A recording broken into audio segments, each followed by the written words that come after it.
இறை இயேசுவில் பிரியமுள்ள மாதா தொலைக்காட்சியின் அனைத்து நிகழ்ச்சிகளையும் ஆவலோடு பார்த்து கொண்டிருக்கிற அன்பு நேயர்கள் அனைவருக்கும் இனிய இரவு வணக்கம். ஒவ்வொரு நாளும் இந்நிகழ்வின் வழியாக நமது நல்வாழ்விற்கு தேவையான பல நல்ல சிந்தனைகளை நாம் தெரிந்து கொண்டிருக்கிறோம். இன்றும் ஒரு அருமையான சிந்தனையைத்தான் நான் உங்களோடு பகிர்ந்து கொள்ள ஆசைப்படுகிறேன். கடவுளால் படைக்கப்பட்ட நாம் ஒவ்வொருவரும் வாழ்க்கையில் முன்னேற்றம் காண வேண்டும் என்று நினைக்கிறோம். முன்னேற்ற பாதையை நோக்கி நடக்க தீர்மானித்துவிட்டால் சோம்பலுக்கு இடம் கொடுக்க கூடாது. அதுவே முன்னேற்றத்துக்கு முட்டுக்கட்டையாக அமைந்துவிடும் என்பதை புரிந்து கொள்வோம். காலத்தை கொல்லும் சோம்பேறிகளால் ஒரு நாளும் முன்னேற முடியாது. தூங்காதே தம்பி தூங்காதே, நீ சோம்பேறி என்ற பெயர் வாங்காதே என்று பட்டுக்கோட்டை கல்யாண சுந்தரம் கூறுவார்.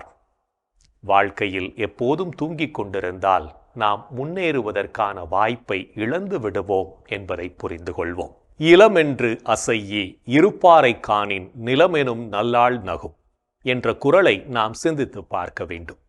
ஒன்றுமில்லை என்று உள்ளம் ஒடுங்கி சோம்பி இருப்பவரை நிலமகளே கேலி செய்வாள் என்பதுதான் இதன் கருத்து என்பதை நாம் புரிந்து கொண்டு சோம்பேறிகளாய் வாழ்வதை நாம் முற்றிலும் தவிர்ப்போம். சுறுசுறுப்புடன் செயல்பட்டு வாழ்வில் முன்னேறுவோம்.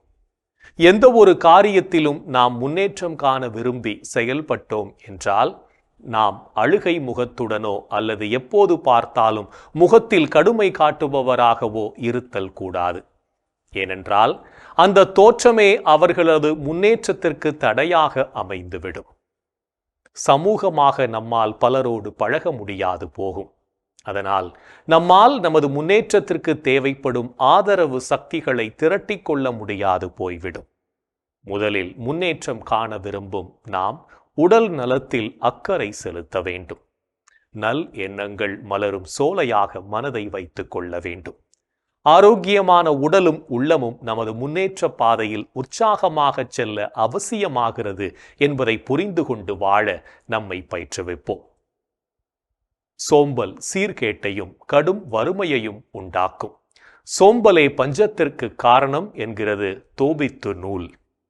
சோம்பல் ஒருவரை தூங்கிக் கொண்டே இருக்கச் செய்யும். சோம்பேறி பசியால் வருந்துவார் என்கிறது நீதிமொழிகள். குந்தி தின்றால் குன்றும் மாளும் என்பது நம் முன்னோர்களின் முதுமொழி. ஏராளமான சொத்து இருக்கிறதே என்று உழைக்காமல் இருக்கிறவனுடைய சொத்து குன்று போல இருந்தாலும் மாயமாய் மறைந்து போகும் என்பதுதான் அதன் பொருள். எனவே சோம்பல் படிப்படியாக ஒருவனிடம் உள்ள சொத்துக்களை அழித்து கடுமையான வறுமையையும் பஞ்சத்தையும் உண்டு பண்ணும். அதோடு உழைக்காமல் சோம்பி திரிவதால் உடலுக்கு சரியான உடற்பயிற்சி இல்லாமல் உடல் சீர்கேடு அடையும் என்பதும் யதார்த்தமே. ஓய்வு என்கிற பெயரில் நம்மில் பலர் சோம்பலை வளர்த்து கொள்கிறோம்.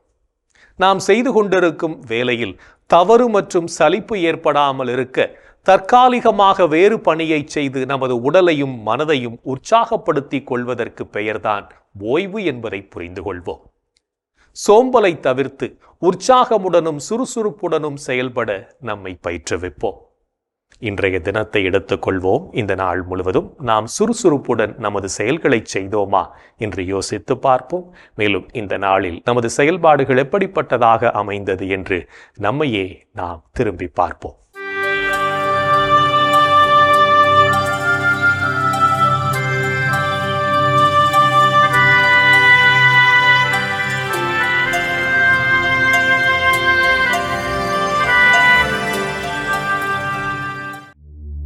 இன்று நீங்கள் தூய ஆவியாரை பழித்து பேசினீர்களா? தூய ஆவியாரே அனைத்தையும் துருவி ஆகிறவர், கடவுளின் ஆழ்ந்த எண்ணங்களையும் அறிகிறவர். இன்று நீங்கள் உங்கள் கடவுளாகிய ஆண்டவரை சோதித்தீர்களா? உன் கடவுளாகிய ஆண்டவரை சோதிக்க வேண்டாம். இன்று நீங்கள் பேசிய வார்த்தைகளால் மற்றவர்களை மனம் நோகச் செய்தீர்களா? காயப்படுத்த பலர் இருந்தாலும் மருந்தாக சிலர் இருப்பதாலேயே நம் வாழ்க்கை அடுத்த கட்டத்தை நோக்கி பயணிக்கிறது. இன்று நீங்கள் உங்கள் குடும்ப அமைதியை குலைக்க காரணமாயிருந்தீர்களா? விட்டுக் கொடுங்கள், விருப்பங்கள் நிறைவேறும். மன்னிப்பு கொடுங்கள், தவறுகள் குறையும். மனம் விட்டு பேசுங்கள், அன்பு அதிகமாகும். இன்று நீங்கள் நல்லவற்றை சிந்தித்து செயல்பட்டீர்களா? நம் ஆண்டவராம் இயேசு கிறிஸ்துவும் நம்மீது அன்பு கூர்ந்து தம் அருளால் நிலையான ஆறுதலையும் எதிர்நோக்கையும் அளித்த நம் தந்தையாம் கடவுளும் உங்கள் உள்ளங்களுக்கு ஊக்கமளித்து நல்லதையே சொல்லவும் செய்யவும் உங்களை உறுதிப்படுத்துவார்களாக. இன்று நாம் எப்படிப்பட்ட செயல்களை செய்திருக்கிறோம் என்று நம்மையே நாம் திரும்பி பார்த்த வேளையில் பல செயல்கள் இறைவனுக்கு ஏற்புடையதாக இருந்தாலும் சில செயல்கள் இறைவனுக்கு எதிராகவும் அமைந்திருக்கும். அத்தகைய தருணங்களுக்காக மனம் வருந்தி மன்னிப்பு கேட்டு மனத்துயர் மன்றாட்டை ஜெபிப்போம்.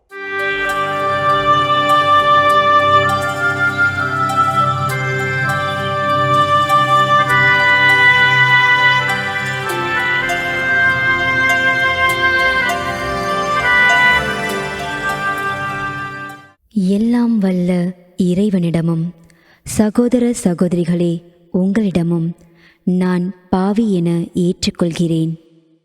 ஏனெனில் என் சிந்தனையாலும் சொல்லாலும் செயலாலும் கடமையில் தவறியதாலும் பாவங்கள் பல செய்தேன்.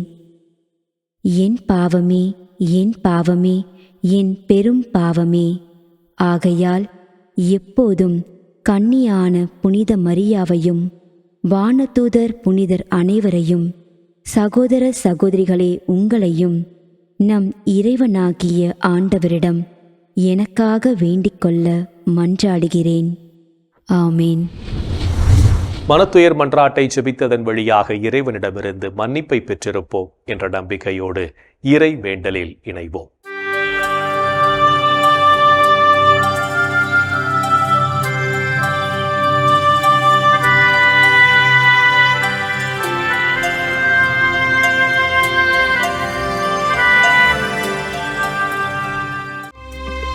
இறைவா இறைவா எமக்கு துணை புரிய வாரும்.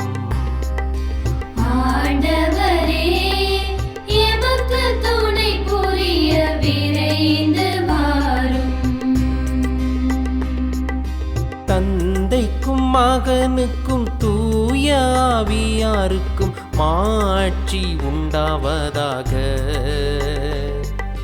தொடக்கத்தில் இருந்தது போல் இப்பொழுதும் எப்பொழுதும் என்றென்றும் இருப்பதாக. ஆமென்.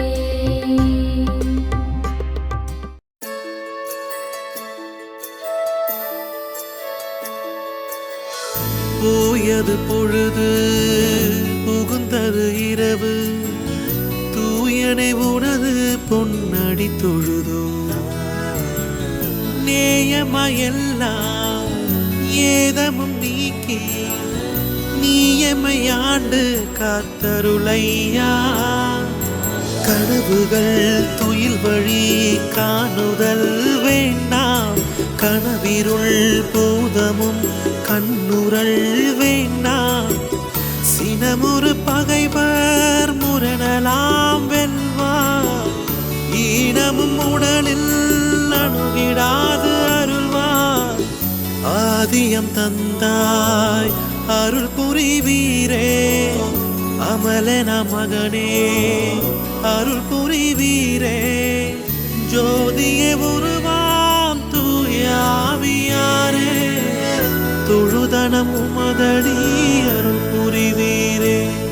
ஆமென் ஆமென் ஆமென்.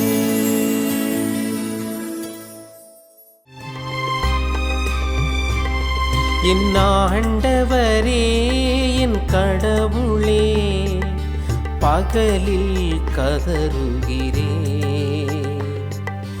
இரவில் முன்னிலையில் புலம்புகிறேன். என் ஆண்டவரே என் கடவுளே, பகலில் கதறுகிறேன், இரவில் முன்னிலையில் புலம்புகிறேன்.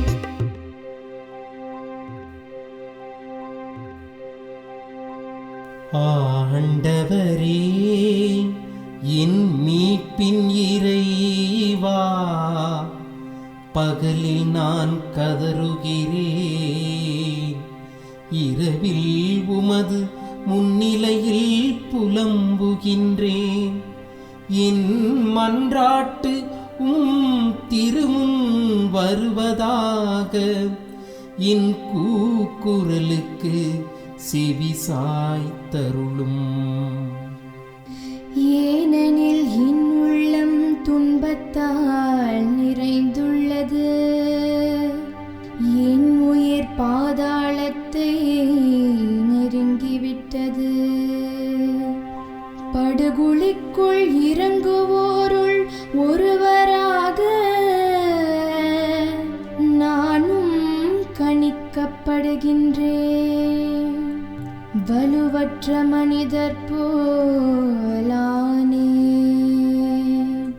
இறந்தோருள் ஒருவராக கைவிடப்பட்டேன், கொலையுண்டு கல்லறையில் கிடப்பவர் போலானேன்.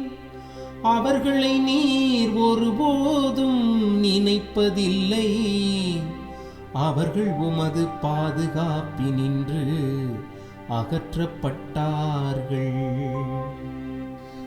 ஆழமிகு படுகொலிக்குள் என்னை தள்ளிவிட்டே, காரிருள் பள்ளங்களுக்குள் என்னை கைவிட்டு விட்டே. உமது சினம் என்னை அழுத்துகின்றது,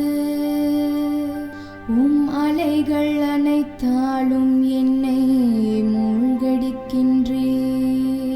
எனக்கு அறிமுகமானவர்களை என்னை விட்டு விலகச் செய்தீர், அவர்களுக்கு என்னை அருவருப்பாக்கினீர். நான் வெளியேற இயலா வண்ணம் அடைபட்டுள்ளேன், துயரத்தினால் என் கண் மங்கி போயிற்று. ஆண்டவரே, நாள்தோறும் உம்மை மன்றாடுகின்றேன், உம்மை நோக்கி என் கைகளை கோப்புகின்றேன். இறந்தோர்க்காகவா நீர் வியத்தக செயல்கள் செய்வீர்? கீழுலகின் நாவிகள் எழுந்து உம்மை புகழுமோ? கல்லறையில் உமது பேரன்பு எடுத்துரைக்கப்படுமா? பாதாளத்தில் உமது சொல்லுறுதி அறிவிக்கப்படுமா? இருட்டினில் அரும் செயல்கள் அறியப்படுமா? மறதி உலகில் நீதி நேரி உணரப்படுமா? ஆண்டவரே, நானோ உம்மை நோக்கி கதறுகின்றேன், காலையில் உம்மை நோக்கி மன்றாடுகின்றேன். ஆண்டவரே, என்னை ஏன் தள்ளிவிடுகின்றீர்? என்னிடமிருந்து உமது முகத்தை ஏன் மறைக்கின்றீர்? இளமை முதல் நான் துன்புற்று மடியும் நிலையில் உள்ளேன், உம்மால் வந்த பெருந்திகளால் தளர்ந்து போனேன். உமது வெஞ்சினம் என்னை மூழ்கடிக்கின்றது, அச்சம் தரும் தாக்குதல்கள் என்னை அழிக்கின்றன. அவை நாள் முழுவதும் வெள்ளப்பெருக்கென என்னை சூழ்ந்து கொண்டன. அவை எப்பக்கமும் என்னை வளைத்து கொண்டன. என் அன்பரையும் தோழரையும் என்னை விட்டு அகற்றினீ. இருளே என் நண்பன், இருளே என் நண்பன். தந்தைக்கும் மகனுக்கும் தூய ஆவியாருக்கும் மாட்சி உண்டாவதாக. உண்டாவதாக. தொடக்கத்தில் இருந்தது போல் இப்பொழுதும் எப்பொழுதும் என்றென்றும் இருப்பதாக. ஆமென். என் ஆண்டவரே, என் கடவுளே, பகலில் கதறுகிறேன், இரவில் முன்னிலையில் புலம்புகிறேன். என் ஆண்டவரே, என் கடவுளே, பகலில் கதறுகிறேன், இரவிலும் முன்னிலையில் புலம்புகிறேன்.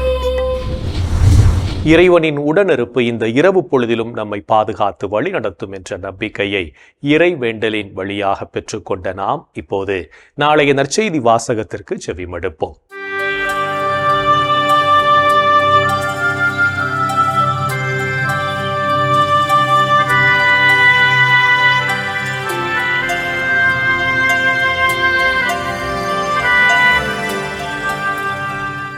நாளைய திருப்பலி வாசகங்கள். முதல் வாசகம் இறைவாக்கினர் எசாயா நூலிலிருந்து வாசகம். அதிகாரம் 6, இறை வார்த்தைகள் 1 முதல் 8 முடிய. பதிலுரை பாடல். திருப்பாடல் 93, இறை வார்த்தைகள் 1 முதல் 2 மற்றும் 5 முடிய. மத்தேயு எழுதிய தூய நற்செய்தியிலிருந்து வாசகம். அதிகாரம் 10, இறை வார்த்தைகள் 24 முதல் 33 முடிய. அக்காலத்தில் இயேசு தம் சீடர்களை நோக்கி கூறியது: சீடர் குருவை விட பெரியவர் அல்லர், பணியாளரும் தம் தலைவரை விட பெரியவர் அல்லர். சீடர் தம் குருவைப் போல் ஆகட்டும், பணியாளர் தம் தலைவரைப் போல் ஆகட்டும். அதுவே போதும். வீட்டுத் தலைவரையே பெயல்செபுல் என அழைப்பவர்கள் வீட்டாரை பற்றி இன்னும் தரக்குறைவாக பேச மாட்டார்களா? எனவே அவர்களுக்கு அஞ்ச வேண்டாம். ஏனெனில் வெளிப்படாதவாறு மூடப்பட்டிருப்பது ஒன்றும் இல்லை, அறிய முடியாதவாறு மறைந்திருப்பதும் ஒன்றும் இல்லை. நான் உங்களுக்கு இருளில் சொல்வதை நீங்கள் ஒளியில் கூறுங்கள். காதோடு காதாய் கேட்பதை வீட்டின் மேல்தளத்திலிருந்து அறிவியுங்கள். ஆன்மாவை கொல்ல இயலாமல் உடலை மட்டும் கொல்பவர்களுக்கு அஞ்ச வேண்டாம். ஆன்மாவையும் உடலையும் நரகத்தில் அழிக்க வல்லவருக்கே அஞ்சுங்கள். காசுக்கு 2 சிட்டுக்குருவிகள் விற்பதில்லையா? எனினும் அவற்றுள் ஒன்று கூட உங்கள் தந்தையின் விருப்பமின்றி தரையில் விழாது. உங்கள் தலைமுடியெல்லாம் எண்ணப்பட்டிருக்கின்றது. சிட்டுக்குருவிகள் பலவற்றை விட நீங்கள் மேலானவர்கள். எனவே அஞ்சாதீர்கள். மக்கள் முன்னிலையில் என்னை ஏற்றுக்கொள்பவரை விண்ணுலகில் இருக்கும் என் தந்தையின் முன்னிலையில் நானும் ஏற்றுக்கொள்வேன். மக்கள் முன்னிலையில் என்னை மறுதலிப்பவர் எவரையும் விண்ணுலகில் இருக்கிற என் தந்தையின் முன்னிலையில் நானும் மறுதலிப்பேன். ஆண்டவரின் அருள்வாக்கு. கிறிஸ்துவே உமக்கு புகழ். ஆண்டவரே, உம் கையில் என் உயிரை ஒப்படைக்கின்றேன். ஆண்டவரே, உம் கையில் என் உயிரை ஒப்படைக்கின்றேன். உண்மையின் ஆண்டவராகிய கடவுளே, எம்மை மீட்பவர் நீரே. ஆண்டவரே, உம் கையில் என் உயிரை ஒப்படைக்கின்றேன். தந்தைக்கும் மகனுக்கும் தூய ஆவியார்க்கும் மாட்சி உண்டாவதாக. ஆண்டவரே, உம் கையில் என் உயிரை ஒப்படைக்கின்றேன்.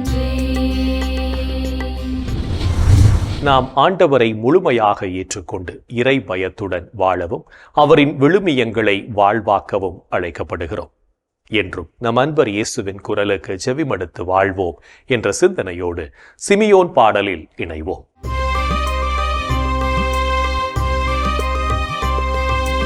ஆண்டவரே,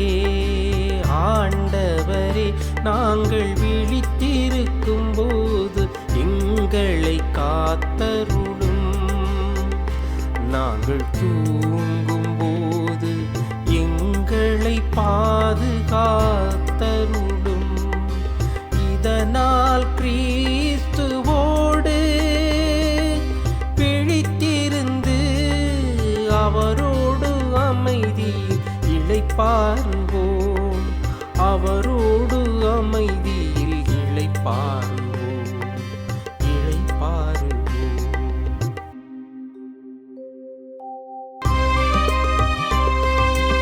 ஆண்டவரே, ஆண்டவரே, உமது சொற்படி உம்மடியான் என்னை இப்போது அமைதியுடன்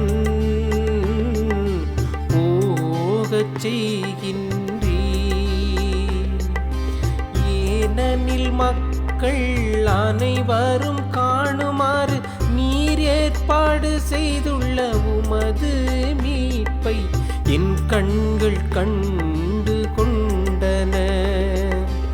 இம்மீட்பே பிற இனத்தாருக்கு வெளிப்பாடு அருளும் மொழி. இதுவேவும் மக்களாகிய இஸ்ராயேலுக்கு பெருமை. இஸ்ராயேலுக்கு பெருமை. இஸ்ராயேலுக்கு பெருமை. தந்தைக்கும் மகனுக்கும் தூய ஆவியாருக்கும் மாட்சி உண்டாவதாக. தொடக்கத்தில் இருந்தது போல் இப்பொழுதும் எப்பொழுதும் என்றென்றும் இருப்பதாக.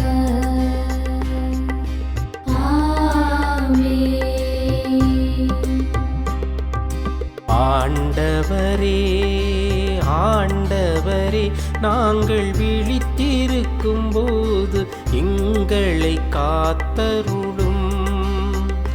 நாங்கள் தூங்கும் போது எங்களை பாதுகாத்தருளும். இதனால் கிறிஸ்துவோடு பிழித்திருந்து அவரோடு அமைதியில் இளைப்பாறுவோம். அவரோடு அமைதியில் இளைப்பாறுவோம். இறைவன் நம்மை ஒவ்வொரு நொடிப்பொழுதும் அற்புதமாய் வழிநடத்தி கொண்டிருப்பதை சிமியோன் பாடல் வழியாக உணர்ந்து ஜெபித்த நாம் இப்போது நாளைய புனிதரை பற்றி பார்க்கலாம்.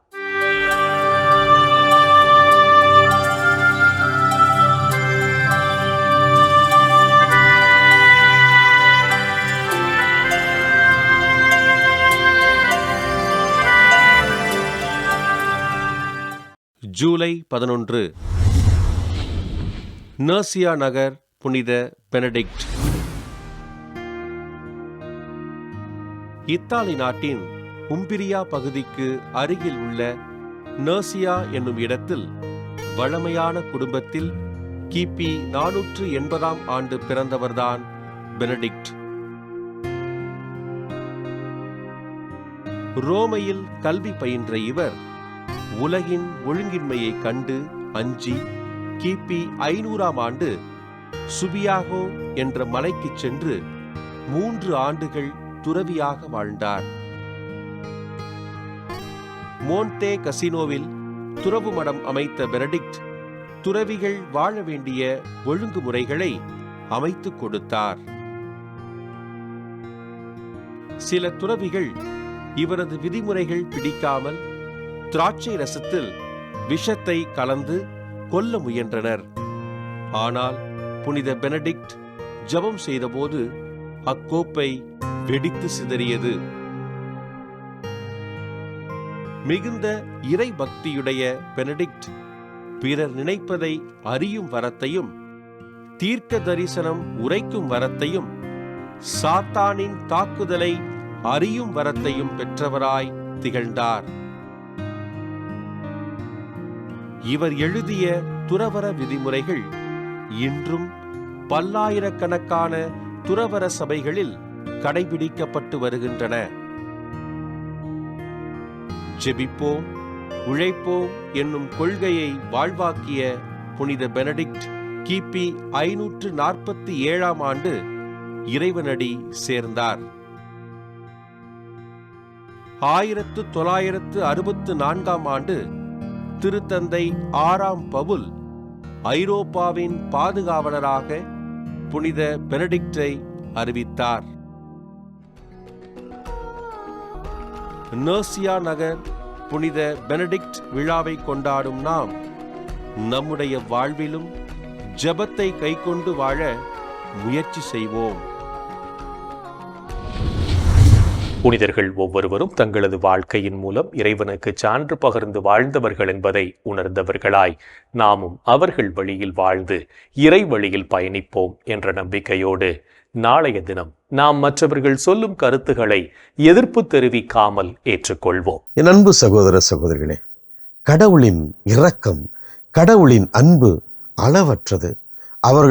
அவர் ஒவ்வொரு நாளும் இரக்கத்தால் நம்மை வழிநடத்தி கொண்டிருக்கிறார் என்பதை இன்றைக்கும் நாம் அறிந்திருப்போம், புரிந்திருப்போம்.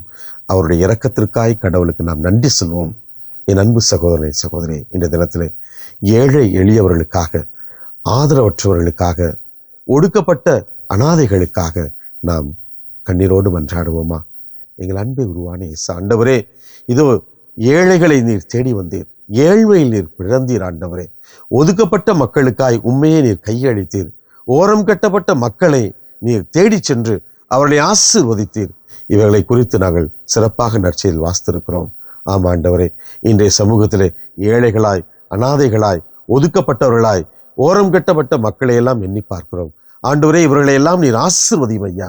இவருடைய தேவைகளை நிறைவேற்றும் ஐயா. ஆண்டவரே, நாங்களும் இவருடைய வாழ்க்கையில் ஏற்படுகின்ற எல்லா விதமான தேவைகளையும் நாங்கள் எண்ணி பார்த்து எங்களால் முடிந்தவரை தாராள உள்ளத்தோடு இவர்களுக்காய் உதவக்கூடிய நல்ல மனதை, பரந்துபட்ட பார்வை, தாராள எண்ணத்தை எங்களுக்கும் தாருமையா. எங்கள் அன்பு தாயே, ஆரோக்கிய அன்னையே, முத பிள்ளைகளாகிய ஏழைகளுக்காக பரிந்து பேசுங்கள் அம்மா. இந்த ஜெபங்களை எங்கள் ஆண்டவராகிய இயேசுவே உமது வல்லமையான திருநாமத்தின் வழியாக உம்மை கெஞ்சி மன்றாடுகிறோம். ஆமென். என்று வாழும் உயிருள்ள இறைவன் தந்தை, மகன், தூய ஆவியார் நாம் அனைவரையும் நிறைவாக ஆசீர்வதிப்பாராக. ஆமென். இந்த ஜெபத்தின் வழியாக இறை அருளும் ஆசீரும் நம் மீது நிறைவாக பொழியப்பட்டிருப்பதை உணர்ந்திருப்போம். இறை ஆற்றலும் வல்லமையும் என்றும் நம்மில் தங்கும்.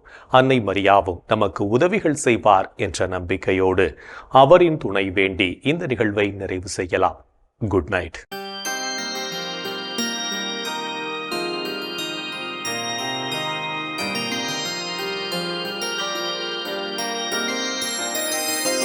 வாழ்க அரசியே, தயை மிகு அன்னையே, வாழ்வே இனிமையே, தஞ்சமே வாழ்க.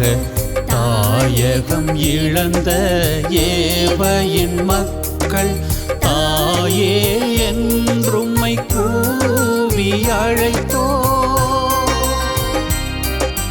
கண்ணீர் கனவாய் நின்றும்மை நோக்கி கதறியே அழுதோம், பெருமூச்செறிந்தோம். ஆதலால் எமக்காய் பரிந்துரைப்பவரே, அன்புடன் எம்மை கடைக்கண் பாரே.